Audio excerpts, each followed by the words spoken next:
नारद जी भगवान के अवतार भी हैं और भगवान के भक्त भी हैं। नारद जी की गणना भक्त में भी है और अवतार में भी है। जब भक्तों की चर्चा आती है तो स्वयंभू नारद शंभु कुमार कपिलो मनु, ये नारद जी भगवान के परम भक्त हैं। लेकिन नारद जी भगवान के तीसरे अवतार भी हैं। क्यों अवतार हैं? बोले नारद जी के अंदर 5 दिन 5 रात्रि तक भगवान का आवेश था, और उस 5 दिन 5 रात्रि में नारद जी ने सात्वत संहिता का प्रणयन किया। नारद पांचरात्र आगम को प्रकट किया, भगवत शास्त्र, जिसमें भगवान की भक्ति और भगवान की महिमा, भगवान से संबंधित कृत्य, देवालय का निर्माण, भगवत समाराधन, इन सारे विषयों का वर्णन करने के लिए, आगम को प्रकट करने के लिए नारद जी के अंदर 5 दिनों तक भगवान का आवेश था। इसलिए नारद जी भगवान के अवतार। और बाद में नारद जी भगवान के भक्त। ऐसे ही श्री वेदव्यास जी महाराज, वेदव्यास जी के अंदर भी भगवान का आवेश तब तक जब तक उन्हें 18 पुराण और महाभारत की रचना करें। भगवान ही वेदव्यास जी के अंदर दिव्य रूप से विराजमान होकर 18 पुराण और महाभारत की रचना करते हैं। और फिर तो वेदव्यास जी महाराज भगवान के भक्त हैं। तो ऐसे भगवान के कई अवतार हैं। सनकादिक, सनक, सनंदन, सनातन, सनत कुमार, ये भगवान के अवतार। तपस्या और त्याग का उपदेश देने के लिए भगवान का सनकादिकों के रूप में अवतार हुआ। बाद में ये सनकादिक भगवान के परम भक्त हैं, भगवान की कथा सुनते हैं और भगवान की कथा सुनाते हैं। तो इसी प्रकार से सिर्फ पृथु जी महाराज भी हैं। पृथु जी के अंदर भगवान का आवेश था, और जब वो आवेश समाप्त हो गया तो श्री पृथु जी महाराज भगवान के परम भक्त हैं। इन्होंने यज्ञ के द्वारा भगवान की आराधना की। राजाओं का यही धर्म है कि यज्ञ के द्वारा भगवान की आराधना करें, क्योंकि उनको भगवान ने सामर्थ्य दिया है। साधारण व्यक्ति तो जप तप करे, माला जपे, व्रत करे, पूजा करे, और राजा लोग, बोले राजा को भगवान ने सब कुछ दिया है, संपत्ति है, वैभव है, वो बड़े बड़े यज्ञ करें और यज्ञ के द्वारा यज्ञ पुरुष की आराधना करें। तो महाराज पृथु ने संकल्प किया, मैं 100 अश्वमेध यज्ञ करूंगा, और 100 अश्वमेध यज्ञ करने वाला ही इंद्र पद को प्राप्त करता है। जो 100 अश्वमेध यज्ञ पूर्ण कर लेता है उसी को इंद्र का पद प्राप्त होता है, वो स्वर्ग का राजा बनता है। महाराज पृथु ने जब यज्ञ प्रारंभ किया, 99 अश्वमेध यज्ञ इनके हो गए। अंतिम 100वां अश्वमेध यज्ञ जब प्रारंभ हुआ तो इंद्र को घबराहट हो गई, अब तो मेरा पद चला जाएगा। 100 यज्ञ होते ही ये मेरे स्वर्ग के इंद्र पद के अधिकारी हो जाएंगे, मेरा पद चला जाएगा। तो इंद्र ने क्या किया? बोले इंद्र ने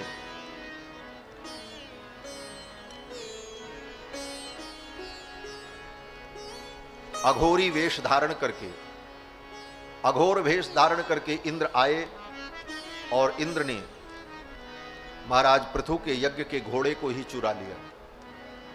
अश्वमेध यज्ञ का जो घोड़ा था उसको उठा ले गए। अश्वमेध यज्ञ का जो घोड़ा होता है उसी घोड़े के द्वारा ही पूर्णाहुति होती है। अगर वो चला गया तो पूर्णाहुति नहीं हो सकती। उस अश्व के एक एक अंगों को निकाल करके यज्ञ कुंड में हवन कर दिया जाता है। उस अश्व के द्वारा ही यज्ञ समाप्त होता है, संपूर्ण होता है। अश्व को ही लेकर के इंद्र चले गए। अब तो महाराज पृथु कहां जाएं? जजमान तो कहीं जा नहीं सकता। तो महाराज पृथु ने अपने पुत्रों से कहा, जाओ अश्व को ढूंढ करके लाओ। तो महाराज पृथु के जो पुत्र थे उन लोगों ने जाकर के इंद्र से उस अश्व को छुड़ाया, लेकर के आए। उनका नाम विजिताश्व हुआ है। अश्व को जीत करके ले आए। दोबारा फिर जब यज्ञ की प्रक्रिया प्रारंभ हुई तो इंद्र ने फिर से इस बार घोड़े को उसकी रस्सी के सहित, उसके खूंटे के सहित, बंधन के सहित ही गायब कर दिया अपनी माया के द्वारा। तब पृथु भगवान को बहुत क्रोध आया। पृथु भगवान ने कहा अब घोड़े को छुड़ाने के लिए कोई नहीं जाएगा। पृथु भगवान ने कहा वो यज्ञ किया जाए जिस यज्ञ के द्वारा इंद्र का वध हो जाए, इंद्र की ही आहुति दे दी जाए घोड़े के सहित। अब ब्राह्मणों ने, ऋषियों ने जब मंत्र का उच्चारण प्रारंभ किया तो इंद्र का सिंहासन डोल गया।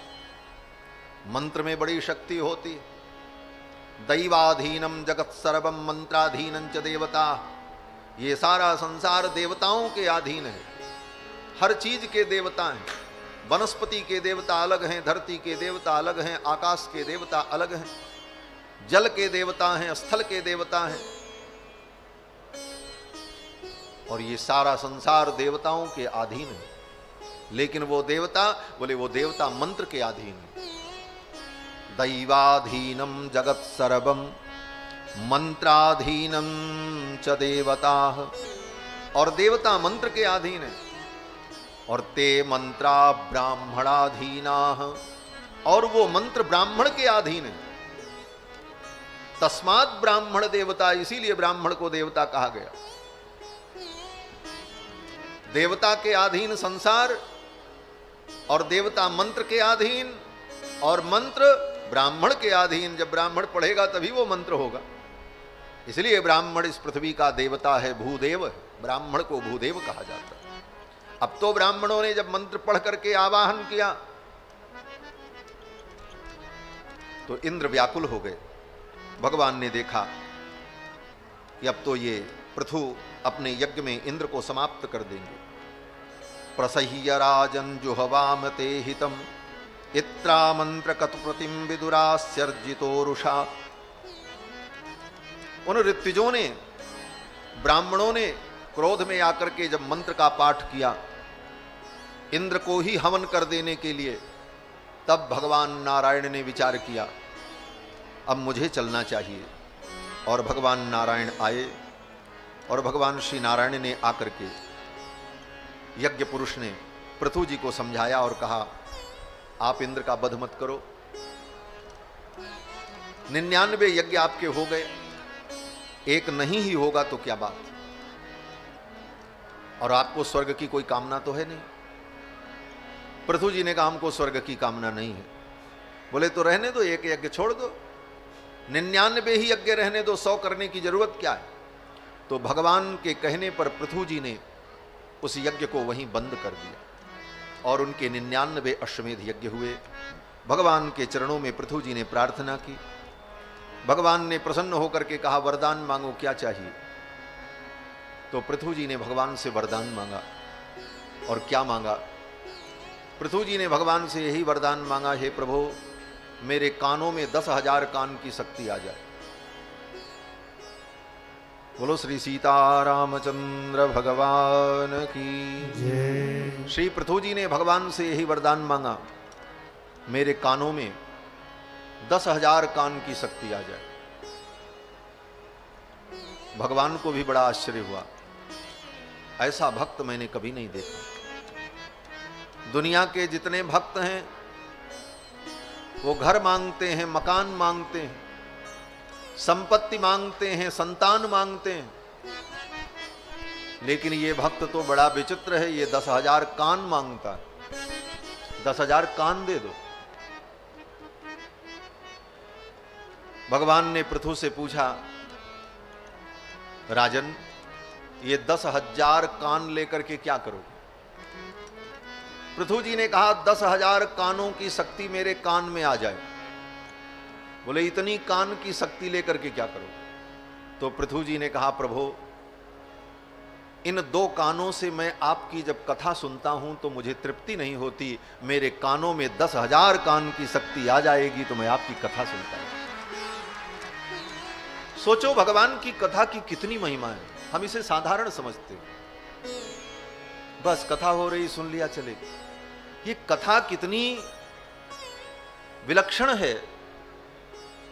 और कितनी अद्भुत है, इस कथा के प्रति हमारा क्या भाव होना चाहिए, ये पृथु जी से हमें शिक्षा ग्रहण करनी चाहिए। साक्षात भगवान सामने खड़े हैं और भगवान कहते मांगो क्या चाहिए। तो पृथु मांग सकते थे, प्रभु मुझे आपका वैकुंठ मिल जाए, मैं आपके वैकुंठ में वास करूं। लेकिन पृथु जी ने कहा नहीं, प्रभु मेरे कानों में 10,000 कान की शक्ति आ जाए, जिससे मैं निरंतर आपकी कथा सुनता रहूं। पृथु जी कहते हैं कि महत्तमांतर हृदयान मुखच्युतो विधत्स्व कर्णायुतये शमेवरः। जो आपके परम प्रेमी भक्त हैं, उन भक्तों के मुख से निर्गलित होने वाली जो आपकी कथा सुधा है, उस कथा सुधा को पीने के लिए मेरे कानों में 10,000 कान की शक्ति आ जाए, यही वरदान आप दे दो। भगवान ने कहा तथा। श्री पृथु जी महाराज का ये दिव्य चरित्र श्री सुखदेव भगवान ने राजा परीक्षित